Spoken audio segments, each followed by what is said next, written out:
Bonjour, je propose aujourd'hui de vous Pobrecito raconter soy, une histoire plutôt que de pobrecito un soy. discours érudit Yo sur nunca lo un digo, certain tal sujet. vez que por Une eso histoire qui m'est arrivée, bien pobrecito sûr, et soy. qui est donc j'ai intitulé Une visite guidée à Casabindo. Enfin, il y a quand même Pobrecito soy, un peu d'érudition pobrecito autour du fait soy. que dans mes Yo voyages en nunca lo Amérique du digo, Sud, et tal plus vez que por eso particulièrement pobrecito soy. partout où s'est étendu le Tawantinsuyo, qui était le nom de l'empire inca, divisé en 4 suyos, dont on ne me rappelle plus les noms, mais enfin l'ensemble s'appelle Tawantinsuyo, et, euh, et qui a un drapeau qui est toujours euh, très populaire aujourd'hui, une sorte de damier arc-en-ciel comme ça, qui un jour m'a valu à Cusco la colère d'un chauffeur de taxi parce que je croyais que c'était le drapeau homosexuel qui s'inspire aussi de l'arc-en-ciel, enfin soit. Et donc, euh, lors de mon séjour en Équateur, Pérou, Bolivie, j'avais au Pérou découvert une forme d'art colonial qui m'avait beaucoup intéressé, qui était les anges arquebusiers, qu'on appelle là-bas Ángeles Arcabuceros. Et il y en avait dans les musées de Lima, j'en avais vu quelques-uns sans encore trop, disons, réagir de l'intérieur. Puis j'avais appris qu'en fait, ces anges arquebusiers étaient une manœuvre oppressive de la part du colonisateur espagnol, car en effet, on, on voyait un gentilhomme en dentelle avec des ailes, qui en faisait un ange, mais aussi un dignitaire espagnol, muni d'une arquebuse, c'est-à-dire, tenez-vous tranquille les gars, on va vous tirer dessus. De sorte que, finalement, l'Ángel Arcabucero était une invitation perpétuelle faite aux Incas de se tenir tranquille, et qui était relayée par le clergé, évidemment. Alors ça m'a intéressé. Quand je suis arrivé à Cusco, par hasard, je suis rentré dans un atelier de peintre et il faisait des copies comme ça d'œuvrettes d'art colonial péruvien, car en fait, ces peintres étaient des Indiens, étaient des Incas, n'est-ce pas, et ils peignaient aussi bien que les peintres qui œuvraient en Europe à la même époque. Hein. Alors, il m'avait fait un petit tableautin que j'ai toujours, que vous allez voir au-dessus de moi ou à côté, d'un ange arquebusier. Et j'étais tellement fier de mon ange arquebusier que je me suis mis à en rechercher d'autres, un peu maladroitement. Par exemple, je suis arrivé à Cochabamba, en Bolivie, ignorant qu'il y en avait un très beau là, que je n'ai finalement connu que par des copies, que vous allez voir aussi sûrement. Et puis, finalement, mon voyage m'a amené, pas cette année-là, parce que là, c'est un voyage qui s'est fait en 2002, mais en 2005, je crois, j'ai fait un autre voyage qui, lui, alors, ce que j'avais en tête, c'était visiter plutôt les missions, jésuites pour les Guaranis. Donc, ça, c'était au Paraguay et aussi en Argentine. Mais, incidemment, au marché aux puces de Buenos Aires, quelle n'a pas été ma surprise de voir un monsieur qui vendait des peintures sur toile, fort bien faites, dans un style naïf, je dirais presque un peu forain, comme ça. Ils vendaient des anges arquebusiers, des Angeles Arcabuceros. Et donc, je lui en ai acheté un, vous allez voir, aussi un Saint-Michel. Et, entre-temps, j'avais, dans l'extrême nord-est de l'Argentine, découvert une petite ville qui porte un nom euh, inimitable, Jujuy, que le nom complet c'est le Jujuy de San Salvador, je pense. Mais enfin, tout le monde dit Jujuy. Et à Jujuy, à côté de mon hôtel, il y avait un atelier d'art indien où des Indiens euh, euh, authentiques, jeunes, étaient dirigés par une femme qui leur apprenait à peindre, leur trouvait des sujets coloniaux, et je me suis approvisionné pendant de nombreuses années en petites œuvres coloniales fort bien reproduites, et puis j'ai trouvé aussi un DVD avec qui rassemblait alors toutes les œuvres coloniales autour, non seulement les Ángeles Arcabuceros, mais aussi les prophètes.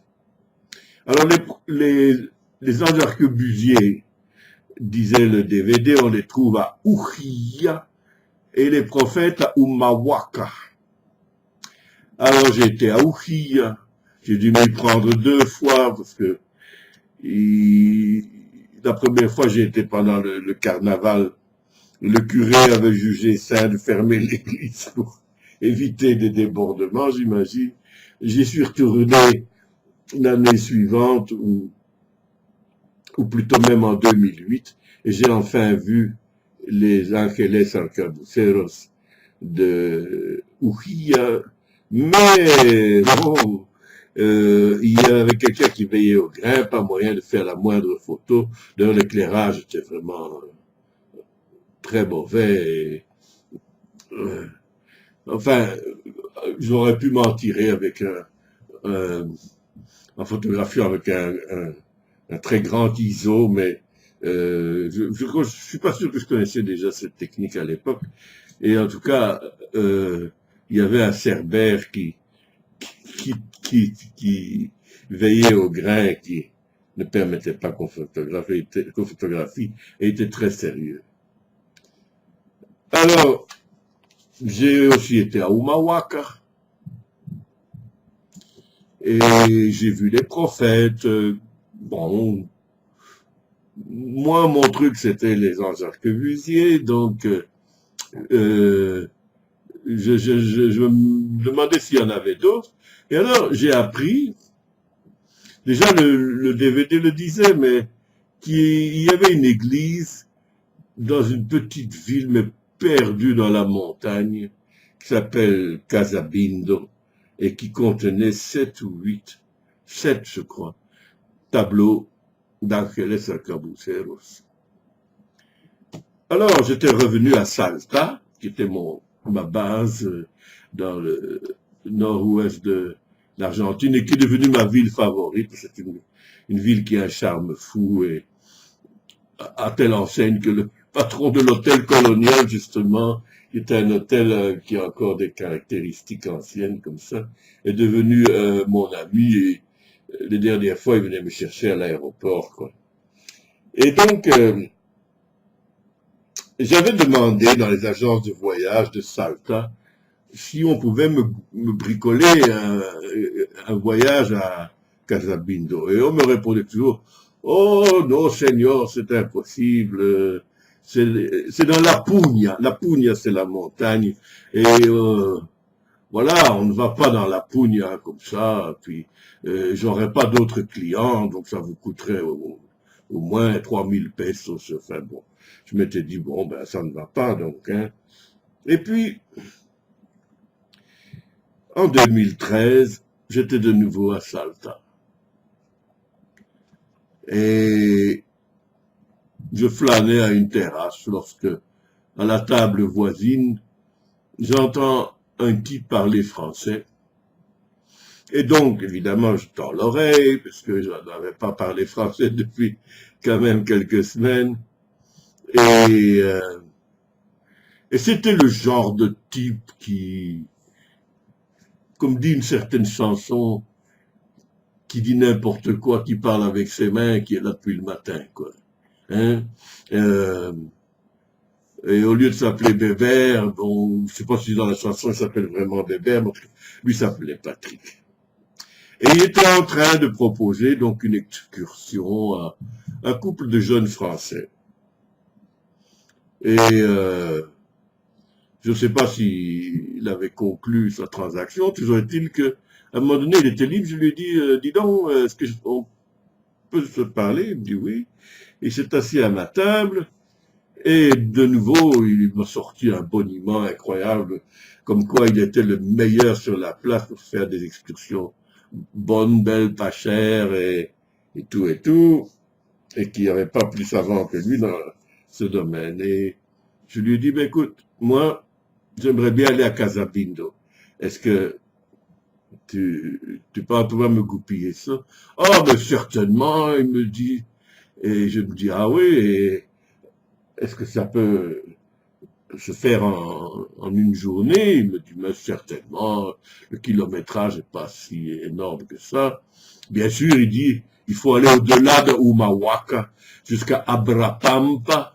Et de Abrapampa, il faut prendre des routes de terre qui montent dans la montagne. Mais bon, enfin, personne ne va jamais là, mais je sais comment on y va, je peux t'y conduire et tout ça. Et alors je dis, et à quel prix? Et il me fait un prix, non pas de 3000 pesos, mais peut-être 1700, un truc comme ça, avec repas fournis et tout ça. Bon, je m'étais dit, voilà qui est raisonnable. Alors il me dit, rendez-vous à 6 heures du matin demain. Et donc, j'étais excité. J'allais enfin voir mes chefs Jean-Jacques Busier. Et à 6 heures du matin, effectivement, arrive une auto. Mais c'était pas le cher Patrick qui était dedans, mais un brave argentin de souche indienne, en tout cas. Mais comme je parle espagnol relativement couramment, euh, ça ne posait pas trop de problèmes. Mais je trouvais quand même que il n'était pas correct de dire que lui allait venir et puis de se faire remplacer comme ça. Enfin, soit, nous partons. Et alors, au début, il y a tous les sites, c'est ce qu'on appelle la quebrada de Humahuaca. C'est donc, quebrada, ça veut dire une faille, une sorte de craque dans la montagne et qui révèle des couches colorées différemment suivant la nature des oxydes qu'on trouve. Et c'est d'une beauté à couper le souffle. Et aujourd'hui encore, je considère que la quebrada de Humahuaca est un des plus beaux sites que j'ai vus au monde. J'ai quand même visité 66 pays. Donc, mais enfin, on longe une rivière asséchée et euh, on passe les sites classiques où les gens vont, Pumamarca et tout ça. Et puis, nous repassons devant Ufilla que j'avais visité quelques années plus tôt. Et puis, nous repassons devant Umawaka que j'avais aussi visité un peu péniblement parce que en 2012, j'étais opéré des deux hanches, n'est-ce pas? Et j'ai aujourd'hui deux hanches artificielles. Et là, c'était quelques mois avant mes opérations. Et je me demande comment j'ai fait pour grimper à 4000 mètres et voir le site, mais alors complètement magique, de la Sierra de Once Colores, qui est une coupe dans la montagne où on peut dénombrer 11 couleurs différentes. Et c'est un site tout à fait étonnant. Et je crois que ma curiosité m'a fait ignorer les douleurs que j'avais. À mon retour, mon médecin a dit que pour lui, j'étais une énigme médicale. Mais revenons à mon excursion. Et là, cette fois, je quittais Umawaka et sa vicinité pour entrer dans l'inconnu, la route qui va de Umawaka à Abrapampa. Et là, je dois dire, les paysages m'ont paru aussi fascinants, quoique, je ne sais pas, donner l'impression d'être différent. C'est aussi des strates colorées différemment, blanches, vertes, comme ça. Mais par exemple, il y avait des sites comme ça, on voyait comme un pont qui avait été érodé par le dessous. Enfin, des choses assez étonnantes. En tout cas, un paysage de toute beauté, ça, à n'en pas douter. Des lamas partout. Hein. Parce qu'on est alors, vraiment, on n'est pas dans l'Argentine des bœufs et des chevaux, là. Hein. C'est l'Argentine la partie de l'Argentine qui faisait partie de Tawantinsuyo, l'empire inca. Et donc, ce sont des Indiens, là, qui parlent quechua et qui élèvent des lamas. Enfin, bon, c'est des gens qui participent de la même culture que ceux qu'on voit en Bolivie et au Pérou. Et il y a comme ça une ville qui est assez bien visitée, mais son nom m'échappe, un ancien site minier où il y a beaucoup d'Indiens aussi comme ça. Donc les populations sont indiennes, là, ça on n'en pas douté. Et nous laissons finalement Abrapampa, et voilà que ma petite voiture commence à grimper dans la Pugna. Et c'était difficile, il fallait éviter des ornières terribles qui avaient la taille d'une baignoire. Et, mais le conducteur conduisait bien, je dois dire. Et nous soulevions un nuage de poussière. Enfin, parfois, on voyait les oreilles de lama apparaître dans les volutes de ces nuages avec les fils de laine que l'on attache à leurs oreilles percées pour dire à qui elles appartiennent. Donc, les deux fils sont des fils de couleur. Mettons, si c'est un bleu et un jaune, ben, ce sera un lama de monsieur Intel, et si c'est des fils verts et noirs, mettons, ce sera des lamas dont le propriétaire est un autre monsieur. Et voilà. Et donc, nous continuions comme ça, et nous voilà enfin crevés, mais on arrive à Casabindo. Et tout de suite, on se renseigne pour savoir où se trouve l'église. Des Indiens du village nous le disent aux chauffeurs qui parlaient leur langue, parlaient quechua. Et on se rend. Et l'église fort jolie, ce colonialisme qui fait un peu penser à un spaghetti western, des petites églises toutes blanches, comme ça.